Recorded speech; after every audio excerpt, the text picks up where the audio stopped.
Welcome to Spotlight. I'm Liz Waid. And I'm Bruce Gulland.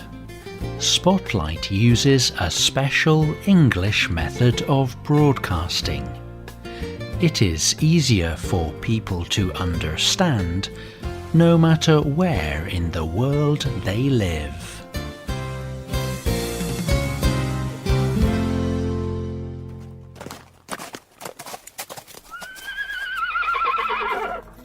Imagine a large white horse.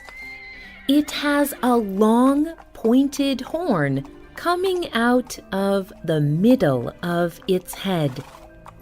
It is gentle, but powerful. This creature seems to be surrounded by magic. It is full of majesty, grace, and beauty. It seems to shine with a silver-colored light. You probably already know what this imaginary creature is called. This is a unicorn.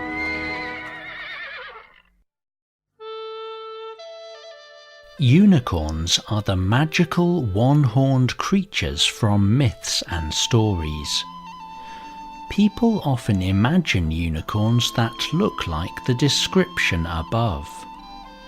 Unicorns are imaginary, but they may be based on a true animal.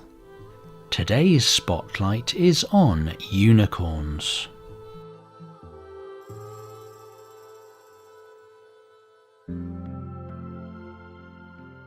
All over the world, people of all ages love to tell stories about unicorns. Unicorns have even inspired modern clothing fashion and art. But the unicorn has also become a very serious symbol. It represents hope and brightness to many people. Alice Fisher is a reporter for The Guardian newspaper. She writes that people want to be open to new ideas. They want to believe in the possibility of a magic creature. She says that it is even more important in our modern times. She writes, "Every era, we use myths and stories to help make sense of the world. In recent times, people have used aliens, zombies, and vampires.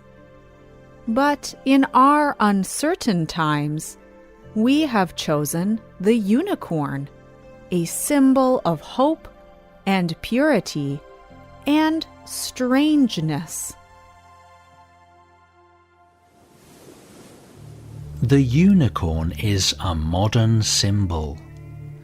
But this creature's story is very old. And it is not just one story. There is no single version of the unicorn. In the Middle Ages, European people believed unicorns were real. For them, the unicorn was a holy creature with great intelligence. It could heal wounds with a touch of its horn. But the unicorn was very difficult to catch.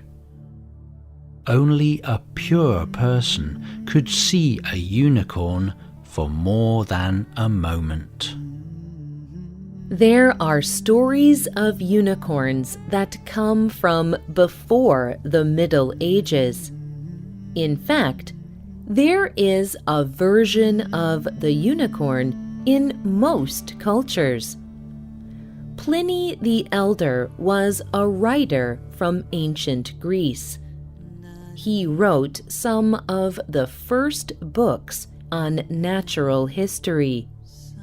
In one of them, he describes a creature called the Mono Souris. It was a one-horned creature that lived in modern-day India. The Mono Souris had the body of a horse, the head of a stag, the feet of an elephant, and the tail of a wild pig. It had one black horn that grew out of the middle of its forehead. Pliny the Elder said that people there hunted the Mono Souris, but they could never capture it. This animal was not real. But some people think the story of the Mono Souris inspired unicorn stories.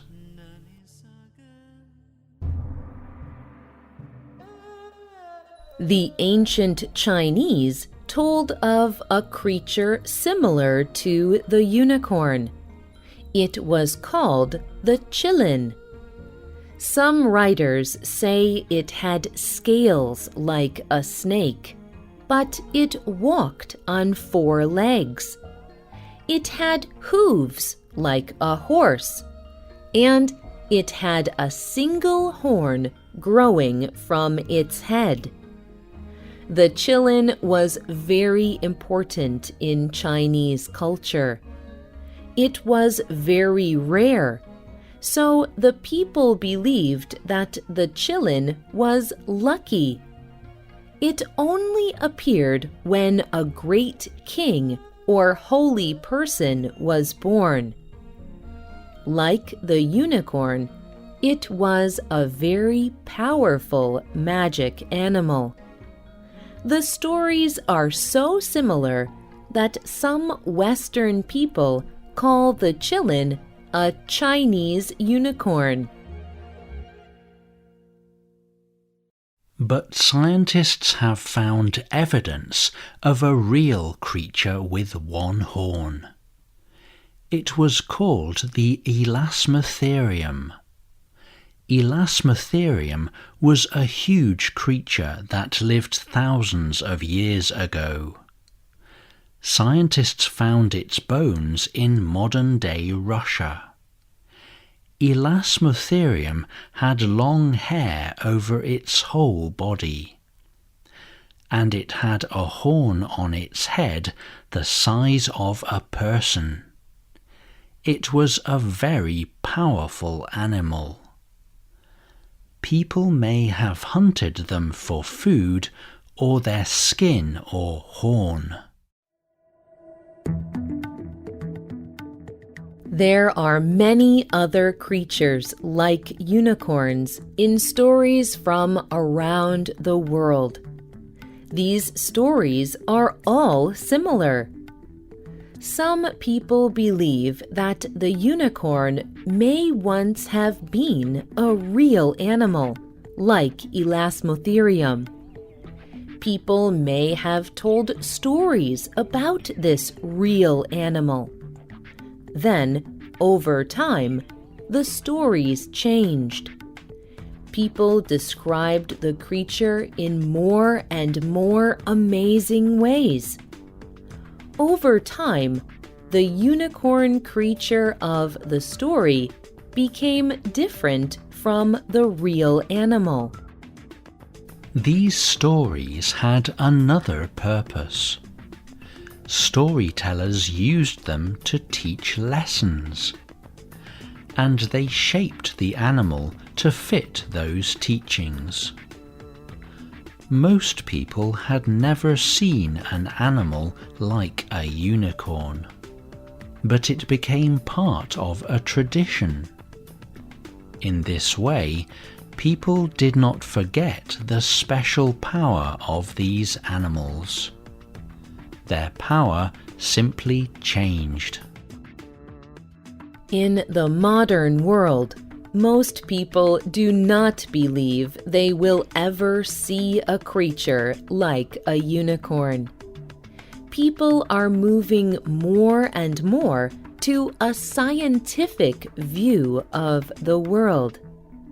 But stories and myths are still valuable.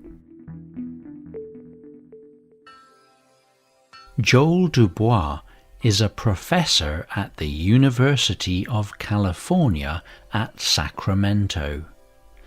He teaches mythic storytelling. He says that many people think the word myth means stories are false. But he says science cannot tell us everything. On the university website, Dubois writes how life is more than just science, the things we can see. People who share myths usually believe that reality is too complex to understand in one way, so they often use stories to show that complexity. For storytellers, stories about mythic worlds are more real in some ways than stories of facts we can observe with our own eyes. These storytellers know myths are about people in other worlds living a special story, but they also point out hidden connections between myths and the normal people, places, things, and events that people experience every day.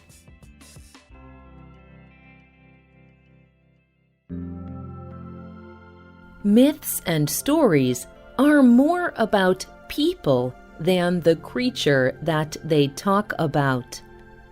Myths help us understand important times in our lives. They take us through difficult journeys.